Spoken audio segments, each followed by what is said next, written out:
warahmatullahi wabarakatuh.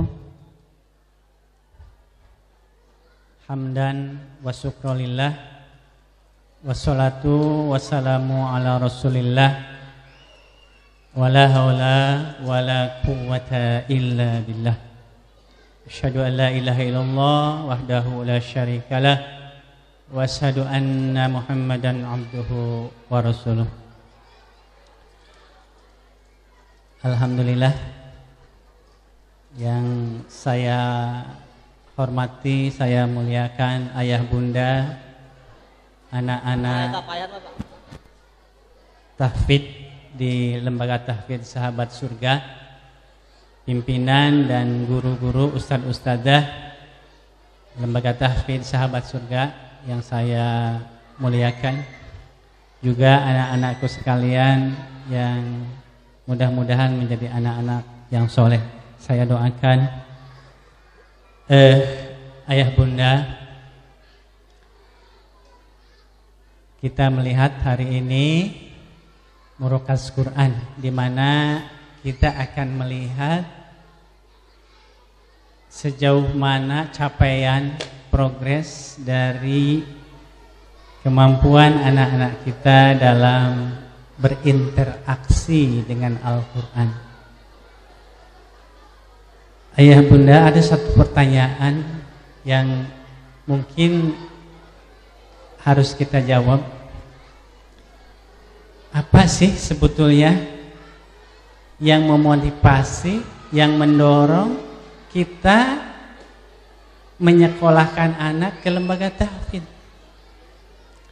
Apa harapan kita yang menjadikan kita memasukkan anak-anak kita ke lembaga tahfidz?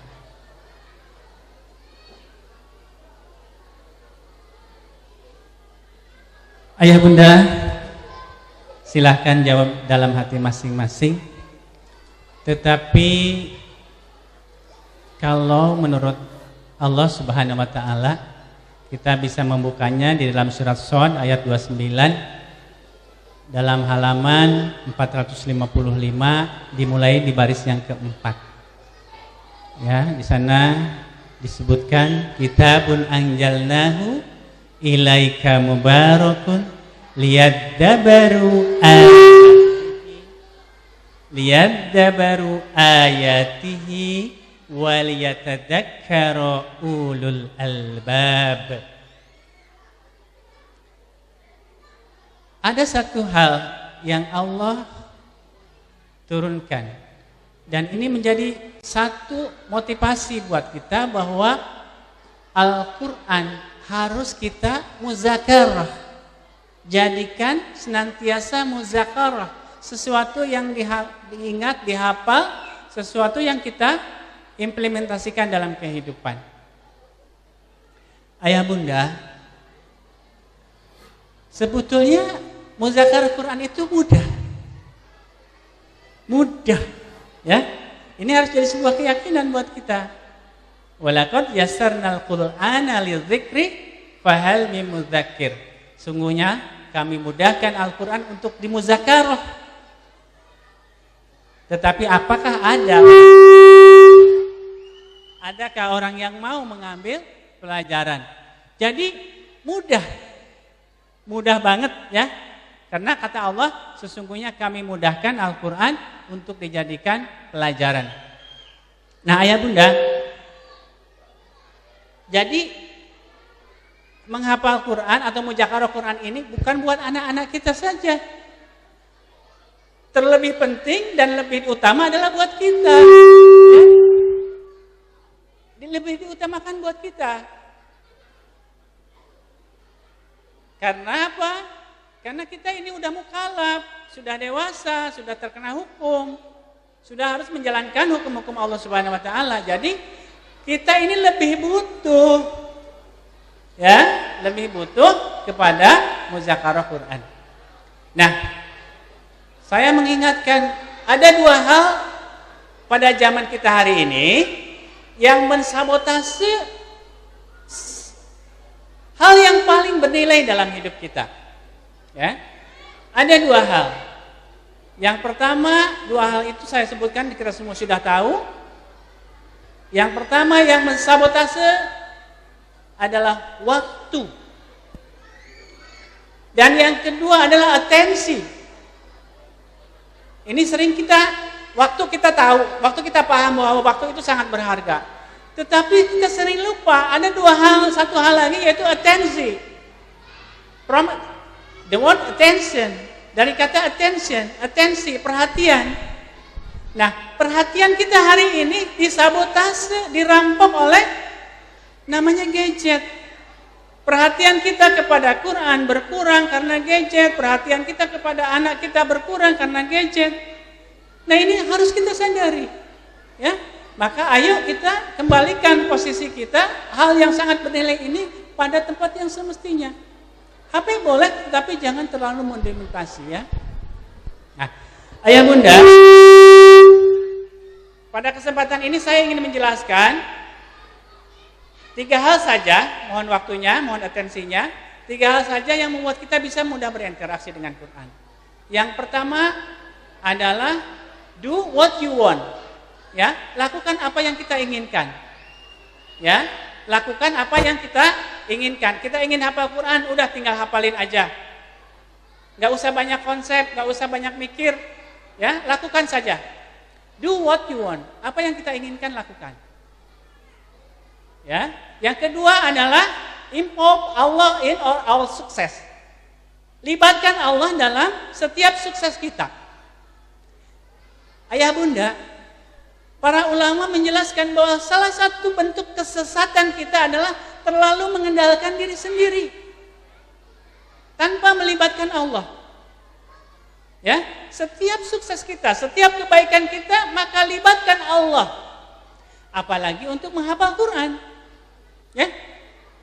Apalagi untuk menghafal Al-Quran. Kita butuh banget dengan Allah Subhanahu wa taala. Tanpa peran-peran Allah dalam kesuksesan menghafal Quran, kita tidak mungkin. Ya. Kita bisa melihatnya di dalam Al-Quran surat 35 ayat 32 pada halaman 438 di baris yang kedua. Di sana disebutkan, "Tsumma awrasnal kitabal ladzina istafaina min ibadina, wa minhum dzalimun li nafsihi, wa minhum muqtasidu, wa minhum sabiqum bil khairati biidznillah." Al-ayah. Ya, kalau baca lengkapnya kepanjangan nanti. Di sana disebutkan, "Summa arasnal kitabal ladzina istafaina min ibadina." Kemudian kami wariskan kitab itu kepada hamba-hamba kami yang kami pilih. Ya. Jadi, orang yang bisa menghafal Quran itu adalah pilihan Allah. Ya. Kemudian kami wariskan Al-Quran atau kitab itu kepada hamba-hamba yang kami pilih. Di dalam ayat ini ada 2 peran Allah. Yang pertama Allah lah yang mewariskan, dan yang kedua faminhum muqtasid wa minhum sabiqum bil khairati biidznillah. Biidzni. Jadi dengan izin Allah kita bisa menjadi pewaris Al-Quran yang terbaik. Karena pewaris Quran itu ada 3, ya. Yang dolimul li nafsi, yang kedua adalah muqtasid, dan yang ketiga adalah sabiqum bil khairat, bersegera dalam kebaikan. Ya, jangan lupa involve Allah in all our success. Nah, itu yang kedua. Yang pertama tadi do what you want, yang kedua adalah involve Allah in all our success, dan yang ketiga adalah use all our efforts, our potential, and all our methods. Ya. Gunakan segala usaha, segala potensi yang kita miliki, dan semua metode. Metode apapun nggak usah saya mau udah metode ini aja, nggak usah yang lain. Ayah bunda, untuk menghafal Quran itu kita perlu